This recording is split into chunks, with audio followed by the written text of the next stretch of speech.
ताकर पूछने लगे, प्रभु कृपा करके बताएं कि आप उन भक्तों को दर्शन कब देंगे।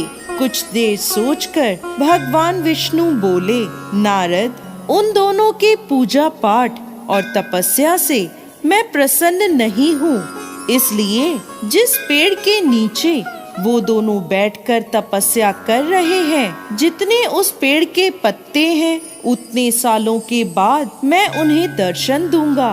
भगवान विष्णु की बात सुन नारद मुनि हैरान रह गए और नारायण नारायण करते वहाँ से चले गए।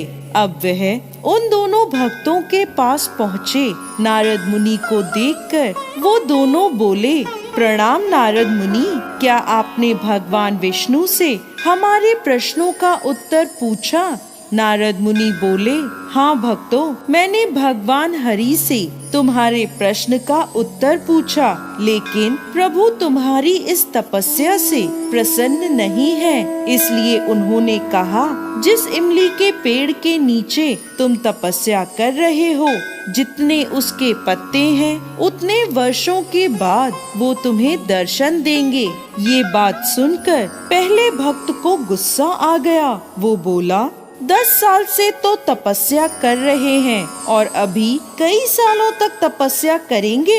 ऐसी क्या कमी है हमारी भक्ति में? इतने सालों तक प्रतीक्षा करने से क्या फायदा? ऐसा कहकर वो वहाँ से चला गया। अब दूसरा भक्त मुस्कुरा रहा था, वो प्रसन्न था। नारद मुनि बोले, भाई, शायद तुमने ठीक से सुना नहीं, प्रभु तुम्हारी तपस्या से प्रसन्न नहीं है। तब वह भक्त बोला, नारद मुनि, मैं इसलिए खुश हूँ कि प्रभु ने कम से कम मेरी पूजा को देखा। उन्होंने मुझे दर्शन देने का सोचा। आज नहीं तो कल ही सही वो मुझे दर्शन देने जरूर आएंगे।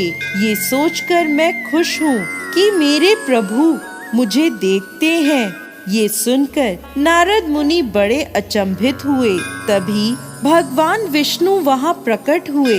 उन्हें देखकर नारद मुनि बोले, प्रभु, आप तो अपने इन भक्तों की तपस्या से प्रसन्न नहीं थे, फिर आप इन्हें दर्शन देने कैसे आ गए? तब प्रभु बोले, नारद मुनि, मैं दर्शन देने नहीं, अपने भक्तों के दर्शन करने आया हूँ। जो भक्त सच्चे मन से मेरी पूजा अर्चना करते हैं, उनका मैं दास बन जाता हूँ और उन्हें दर्शन अवश्य देता हूँ। वही मेरे सच्चे भक्त हैं। जय श्री हरि विष्णु।